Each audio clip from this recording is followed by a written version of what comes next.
way. The kid who stole 230 million. Let's get it. You know how much money that is.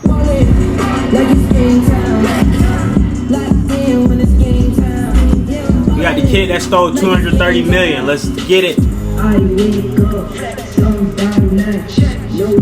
Niggas was lit.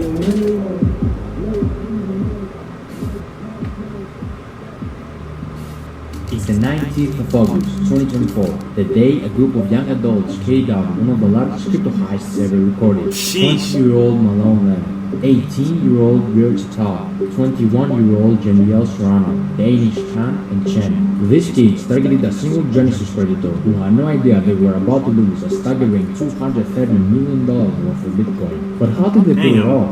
Were they expert hackers with advanced coding skills? Well, it was much simpler than it seems. These scammers did something very clever. 230 million? Human nature. Fuck.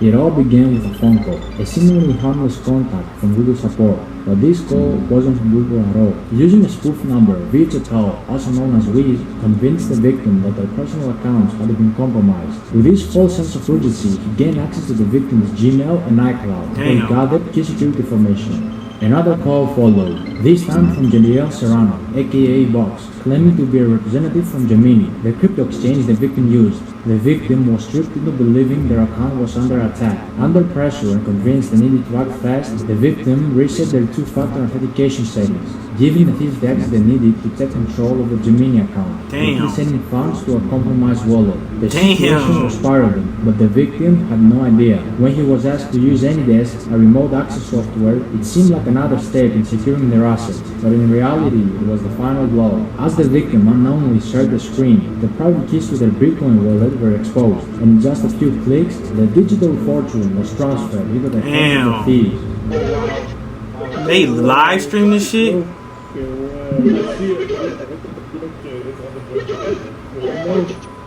They dumb. They're so dumb.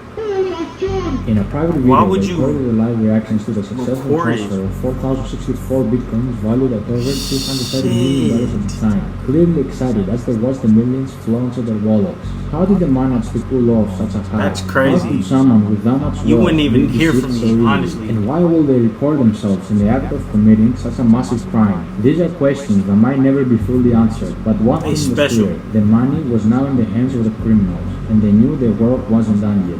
Exactly 17 minutes after, they quickly set about laundering the money. To make it harder for authorities to track the stolen crypto, they split the Bitcoin into smaller amounts and transferred it across 15 different exchanges. A common tactic known as kill chains. The idea was to break the large transactions into smaller ones, making them harder to trace. Bitcoin was swapped for Litecoin, Litecoin was swapped for Ethereum, and Ethereum was swapped for Monero. The process took several days, with constant swapping between different currencies and exchanges, further obscuring the trail. Head to the top right, the settings bar. Settings, no. They really live streaming shit is fucking insane. Set custom recipient. So dumb. Bro, what the hell? You're 998. Alright, bro, you're so cool. Yes. Just imagine having that much fucking Soon bread, enough, all the stolen money was now clean money, ready to be spent, and the criminals didn't hold back. The day before the heist even took place, they were already planning on how to spend their fortune, sharing links with each other on Telegram of expensive luxury clothes they wanted to purchase, from brands like Louis Vuitton, Givenchy, and I'm going crazy. I'm going straight to the lot. To play it safe, keeping a low profile and resisting. I'm going straight to the car lot. I'm getting a Bugatti. Fuck it. His name, Malone Lam. Like it's game time. Locked in when it's game time. Malone was based in LA, and the moment he got his hands on the money, he wasted no time diving headfirst into a luxurious lifestyle. Everything he had once watched wealthy people enjoy was now within his reach, ready to become his new reality. Nightclubs became his second home. Almost every night, he hit a club, spending ridiculous amounts of money on VIP sections and bottle services. His bar tabs were unbelievable, some nights costing $265,000, $300,000, and even more than $500,000 in a single night. If you were in one of those clubs, you couldn't miss him. His name will be flashing on signs, and DJs will shout his name, giving him all the attention.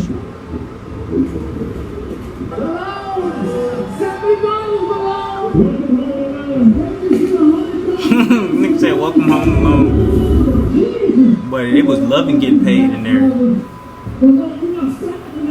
She quickly became everyone's favorite, because whenever he was around, everyone got to drink for free. He threw around cash like it was nothing, and one time he even paid a DJ a massive 6-liter bottle of Golden Ace of Spades champagne, which would cost anywhere from $25,000 to $60,000. Another time he tipped a DJ $2,000, and had all the unoped bottles in the club sent straight to his house. He would tip me $2,000, and when I tell you the amount of bottles he sent me that I took home brand new, everything was sealed, brand new. But as fun as LA was, it still didn't feel like enough. He craved more attention, more luxury, more extravagance. But so that bit look lit though. He chartered a private jet to Miami. There, he took his spending to a whole new level. In Miami, Malone settled in a waterfront mansion. This place wasn't just any house. It was a $10.5 million estate with a $62,000 a month rental price tag. This mansion was massive, covering over 8,500 square feet, with 25 feet ceilings, 10 bedrooms, and a huge pool with a jacuzzi. It had 2 big front gates and a garage with a spacious driveway that was later filled with expensive supercars and luxury vehicles. Malone bought a black Mansory SF90, a white Lamborghini Urus, a fully kitted out white Mansory Lamborghini Urus with baby blue interior, a matte black Lamborghini Revuelto, the new Porsche 911 GT3 RS, the new Ferrari SUV in black, 2 Mercedes-Benz GTs, one in grey, one white with matte black crazy. a convertible matte black and cake Rolls Royce Dawn, a blue BMW M4, another Lamborghini Revuelto in matte grey, a blue Lamborghini Urus, an all-white wide-body kit Lamborghini Aventador SJ with Malone's name written on the bottom of the door, a matte black Ferrari 12 I don't blame him. I would've did the same shit. I would've did the exact same shit. Which Malone originally bought as a gift for his ex-girlfriend to try to get her back, but got rejected again. Damn. A fully black carbon fiber McLaren 65 LT, a blue Pagani. She knows she wanted to take that shit. She dumb as hell. Cars. If you didn't realize it by now, Malone was always rolling with fashion. He rocked high-end designer pieces like Louis Vuitton and Givenchy. His style was expensive, with the most expensive piece of clothing being the Moncler Maya Kennedy by Paul Manges jacket, which alone cost $50,000 or more. But after all this wasted money on clubs and cars, Malone finally decided to invest his money in timeless pieces that would hold the value over time, like this Cuban link chain bracelets filled with diamonds, a Richard Mille covered in diamonds, and a diamond ring He was for each going one of his crazy. fingers. One Richard Mille wasn't enough, of course, since he bought multiple. Even his glasses had diamonds. Yo, don't take no video. Malone wasn't just a millionaire obsessed with himself. He had a generous side, often using his wealth to give back to others in need. He bought 5 Birkin bags and gave them away to random girls at the club. One of his lucky ladies was a model named Olivia Allen. Guys, I can't even make this joke when I say that I just woke up to a Birkin in my bedroom because a man gave it to me in the club last night.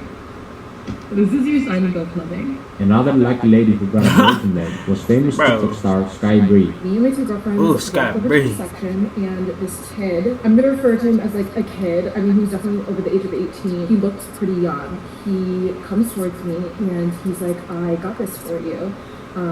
She ended up saying she didn't like it. It's beautiful, but to be honest, it's not really my style. While hell Malone no. was busy making his name known, flaunting his wealth at every turn, he was also drawing the wrong kind of attention. His outrageous spending, paired with his desire to be noticed, made it easier for authorities and blockchain experts to track him down. Investigators, including prominent figures like Zach XPT, were closely watching the flow of the stolen funds, tracing each move as he splurged on cars, clubs, and luxury items. The more he spent, the more obvious it became that his newfound fortune was linked to the heist, and soon enough, the walls started closing in. Damn. All you had to do was be quiet. Sit back and chill, bruh. Malone Y'all won't even hear from me. I get on but behind 230 the million. I'm scenes, going to law a different enforcement country. experts like Zach XPT were already connecting the dots. Through his flashy spending, investigators tracked large transactions linked to the stolen Bitcoin, using blockchain analysis to map out the movement of funds. What's more, both Box and Wiz slipped up during the process of laundering the funds. On several occasions, they accidentally leaked the stolen funds with their personal assets. Wiz, for example, also leaked his full name during a screen recording, while Box reused deposit addresses, making it easier to trace the funds back to them. These mistakes, combined with recorded conversations and digital footprints, painted a clear picture of the criminals' activities. By mid-September 2024, the FBI and other authorities had gathered enough evidence to act. On the 19th of September, federal agents raided Malone's Miami mansion, where he was arrested, surrounded by all the luxuries he had bought with a stolen fortune. We have boom, and we thought that was shooting in the neighborhood, And we saw a lot of police. This was something that never happened in this neighborhood. Most of the time. I wonder how much they gave him. Was party. I ain't gonna lie, 230 mil, I'll do max. Stark contrast. Malone, who had lived like a king for 15 years, I'll do that. Nigga, when I get out, my family set, I'm set, shit, you chillin'. Funds, with $500,000 already returned to the victim. However, a significant portion of the stolen money remains in cryptocurrency wallets. At the time of making this video, $21 million linked to Bob is still sitting in one wallet, while Virtual Tao, also known as Wiz, has around $39 million tied up to his account. Additionally, $4 million of Malone's funds. I need to figure out what the fuck them account passwords But what is. happened to everything else he bought? The cars, the clubs, the private jets, and all the flashy stuff. See, when a criminal buys luxury items, like cars, with stolen money and later gets arrested, the government steps in and seizes those assets through a process called asset forfeiture. This allows law enforcement to take control of anything purchased with illegally obtained funds, such as cars, houses, or He should have gave one of them hoes to me. Shit, I'm in Miami. Should have gave one of them bitches to me. In many cases, dealerships or buyers, including the same dealer who originally sold the cars, can purchase them again, often at a lower price than they were. Should have let me have one of them bitches. The money made from these auctions then is used in a couple of ways. A portion of it will go toward compensating the victims of the crime, helping to recover some of the stolen funds, while another portion will be used to cover the cost of the investigation and legal proceedings. If the victim is lucky, he can get 50 to 65% back after the auction and administrative fees, the cut the investigators will get. However, in Malone's case, 3 of the cars he purchased, the Mandarin Lamborghini Urus, the Lamborghini Revuelto, and the Porsche 911 GT3 RS, were later transported to LA following his arrest. These cars were spotted by EFF Spot, the popular YouTuber who is known for his rare and expressive car spotting videos. Man, you should have given them bitches to me. Both the Revuelto and the Porsche appeared with noticeable damage. The Revuelto had significant front-end damage, while the Porsche was dented in the rear, suggesting that the Revuelto I'm had still likely taking that rear-ended shit. the Porsche. I'm taking that bitch right to get sold. Instant 700 racks. Easy. Significantly reducing the amount the victim could recover. Cash. The same process will apply to the clothes, jewelry, watches, and designer glasses that Malone purchased. These luxury items are likely to be seized by authorities and auctioned off as part of the asset recovery process. High-end watches, such as his Richard Mille pieces, are particularly valuable and could bring in significant amounts at auction. While designer clothes typically depreciate in value, Malone's expensive pieces will still hold enough worth to help recover the funds for the victim. As for the wild spending in clubs, that money is pretty much gone. When you blow $500,000 clubs in made a of single night man. on bottle services and VIP Clubs sections, made of the clubs fucking aren't held responsible for giving shitload it them back, nights. especially if they had no clue the money was stolen. Same goes for the private jets. Those jet companies provided a legitimate service, so the money Malone spent on his flights is long gone. In conclusion, while most of the big ticket items can be seized and auctioned, much of what Malone spent on services, like clubs and private jets, is lost for good. This story isn't just about a major heist, although the luxurious lifestyle Malone enjoyed for a brief moment. It's a lesson in greed, the dangers of showing off wealth that wasn't earned, and how quickly everything can come crashing down. Despite all the money spent, the nights out, and the flashy purchases, Malone's dream life was built on stolen funds, and it was only a matter of time before it fell apart. Authorities might recover some of the stolen money, but the damage done to the victim and the recklessness of Malone's spending spree are a reminder of how easily things can slip away. For Malone and his friends, what started as a wild ride of lavishness ended in arrests and their names tied to one of the biggest crypto crimes in history. In the end, these high soldiers, that no matter how clever the crime or how big the Man, that shit the law crazy. always catches up, and the price they paid was far greater than the short-lived luxury they enjoyed. I ain't gonna lie, they was living it up. That nigga say he went about 3-4 Lambos. Shit. I ain't gonna lie. That's exactly what I'm doing if I get that shit. I'm going straight to the lot. Nigga, I'm gonna have every car in the motherfucking world. Oh, by the way, No remember bullshit. Olivia? The model who got a Birkin bag? Yeah, she made a TikTok after Malone's arrest, stealing the Birkin with a police uniform. And also another TikTok in the same club saying, no free bags tonight, just free dreams. She's a bop. But that concludes the video. That was crazy. Like 230 million, y'all. Y'all will never see me again. I'm not gonna lie.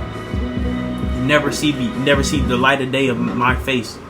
And I'm changing my name to motherfucking, I don't know, but y'all will never hear from me. I'll be in somewhere in the fucking, I don't know where I'd be, Amsterdam, Australia, motherfucking Egypt, motherfucking Iran, or somewhere, nigga, not Iran, I'm tweaking, but you know, somewhere nice, somewhere where nobody can find me, basically. But I appreciate y'all for tuning in. It's your boy Arlim, and I'll see y'all in the next reaction.